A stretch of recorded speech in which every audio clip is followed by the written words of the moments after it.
Hello and welcome to The Information, where you'll get all the information on the latest in electronic, indie pop, and experimental music. Today we have an album review. We're reviewing the new Roosevelt record, Young Romance. For those unfamiliar, Roosevelt is an electronic music producer and DJ whose real name is Marius Lauber.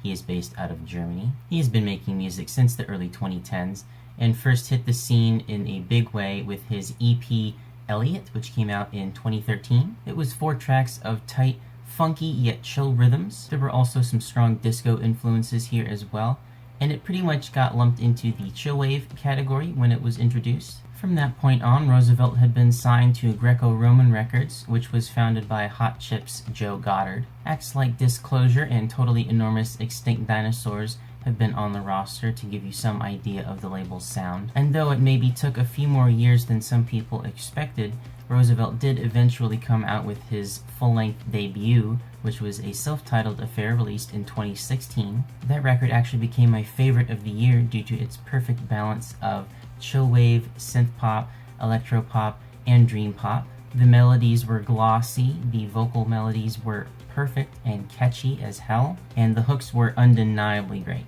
About 2 years later, here we are with his sophomore record, Young Romance, and it takes a lot of the elements of the self-titled debut and just kind of sucks the life out of them. I hate to kind of spoil the review up front here, but a lot of what made the debut self-titled so magical is just kind of gone here. It just kind of feels like Roosevelt is going through the motions a lot of the time. The melodies feel less inspired and a little more saccharine, and every single song here just feels so overdone, so loud, so overproduced. I will say though that fans of outrun and synthwave and electropop will definitely find something to like on this record. Like if you love Churches, you are definitely going to dig this new Roosevelt record here. For instance, you pretty much know what you're going to get for the rest of the album on the intro here, Take Me Back. There's lots of jagged, bright synth bass here, and some very forceful, overly punchy drums. That outrun vibe is hitting hard right out of the gate. You definitely feel like this would be the perfect song to like drive your 80s convertible to with the top down at like 3 in the morning. The run times on a lot of these tracks here are pretty tight. This one especially, it's under 3 minutes. There's no filler here, which I do like,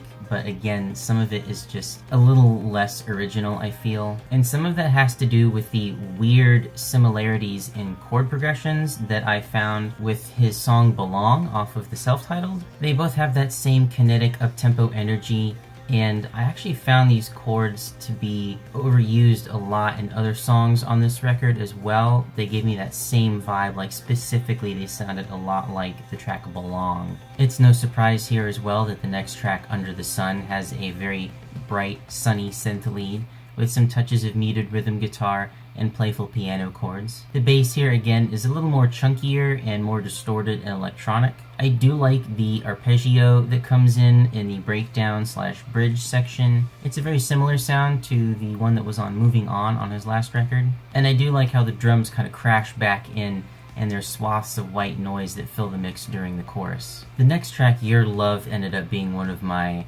most loved tracks on the record here, mostly because of its clinking clavs and driving disco beat with thundering toms. The bass line is fairly fuzzy, with some melancholic vocals and wistful synth chords. Lyrically, Roosevelt tends to not really tread much new ground on this record. You know, song to song, he kind of hits most of the same themes on the last record and even the EP before that, which is just lost love, wanting to get all that love back, where did it go, you know, reminiscing, a lot of nostalgia, if not for relationships, for something else, even something as intangible as vibes or feelings, you know. Like on this track, he sings, "Bring back the love to me, take me back again."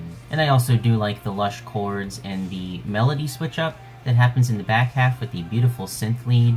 I love a lot, and I actually wish it stuck around more after the proper drop. This is one of the few tracks on the new record here that equals the typically effective triumphant finale in a track that would happen on the self-titled record. However, all of the enjoyment that I got out of Your Love was just taken right out of me after I heard the next track, Allusions, which if I were Kevin Parker of Tame Impala, I would have my lawyer on the phone trying to sue him for copyright infringement, because I'm pretty sure he ripped off Let It Happen. It is pretty uncanny from moment zero that these are some Tame Impala-esque drums, and especially the pre-chorus and chorus, there are some Currents-era Tame Impala worship with the inclusion of some phasered vocals and psychedelic drum effects. And I'm not saying Kevin Parker has the market cornered on psychedelic filter effects. I mean, obviously. Just do me a solid. Listen to the track, and if you don't come away from it going, wow, that was Current's B-side, then I don't know what to tell you. And even the stuff that wasn't just blatant Tame Impala worship wasn't done all that well. I thought the key change around the 3-minute mark was not handled very well. It was kind of awkward and shoehorned in there, I feel like. It could have just easily not have been included. They could have just skipped right over that part, I feel. The whole time I was listening to the song, I was just thinking of all the different car commercials this song could be the backing track for, and I just kind of sighed. The next track, Losing Touch, easily could have been retitled Losing Steam. Most of this song lacked a lot of instrumental flavor. It felt very milquetoast, very generic and middle of the road. I didn't really like the glossy synths that kind of act as almost an alarm tone throughout the intro and some of the choruses here. I will say the organic percussion that pops in towards the end, the final chorus, with the xylophone or glockenspiel or whatever it was, I did like that part, but overall, just again, you're getting more kind of rote, melancholic lyrics about past relationships. He sings about going back to the start, because I'm losing touch, come back wherever you are. So, we're not treading a whole lot of new ground here. The next track here, Pangea, ended up being my favorite on the record, mostly just because this is the first time, I believe, Roosevelt ended up singing in a falsetto, an upper register. He actually sounds surprisingly good. I also like that this was a more slower-paced tune as well.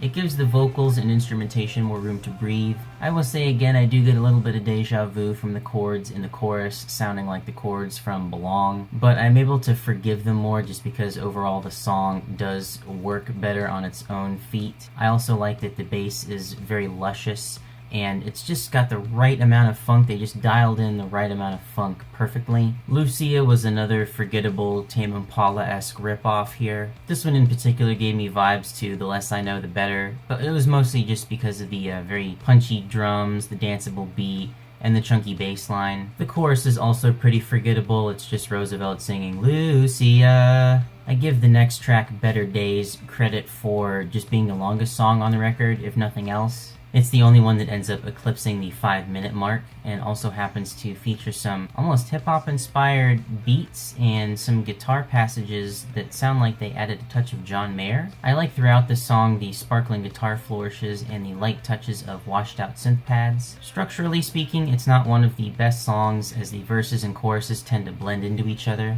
and I feel like the filter effects from the 3.5-minute moment on were kind of overdone a little bit. On Shadows, we get some bright piano, some funky guitar licks, and some aquatic synth melodies as well. The verses are pretty straightforward, with the bass line being the highlight as usual. I will say the mixing, especially in the chorus of this track, it's a little bit perplexing. The percussion in the chorus seems EQ'd a little bit too high, especially the cowbell in the right channel. I also thought the additional vocals in the chorus felt tacked on and really corny. I was almost laughing out loud when the Shadows of Our Love Can't You See section came in.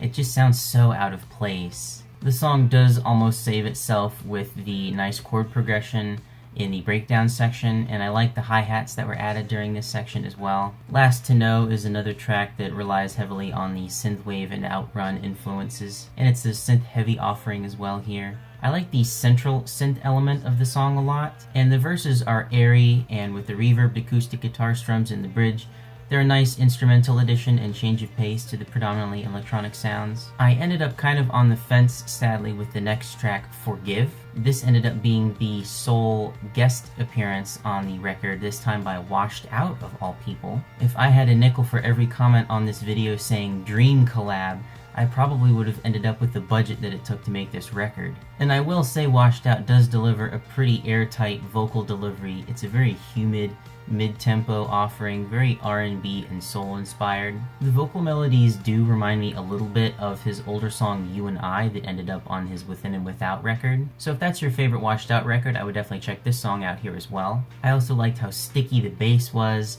and how the synths swirl around Ernest's voice, and the guitar is typically sensual and funky, as would a song in this nature. The tropical percussion only adds to the moody vibe as well. The final track on here, Getaway, is a synthwave slow burner. There are skittering electronic drum beats all over this thing, and with the slower tempo, it ends up being a more introspective ballad lyrically. I also like how the snare slams into the chorus with a huge splash. It's got a very 80s influence. The synth leads are very luminous and sharp, and I like the soaring guitar solo that caps off the song here as well. To put it another way, if you had a bingo scorecard of 80s song cliches, you would get a bingo on this song pretty much. And like I said towards the beginning of the review, this album sadly ended up being a disappointment for me. Of course, I mentioned several of the reasons, but just in general, it just reeks of being overproduced. Just in general, I don't like the more in-your-face aspect of a lot of these songs. And lyrically, again, we are repeating a lot of the same stuff here. It was the same issue that I had lyrically with the last Porches record, where there's a maturation in sound as far as production,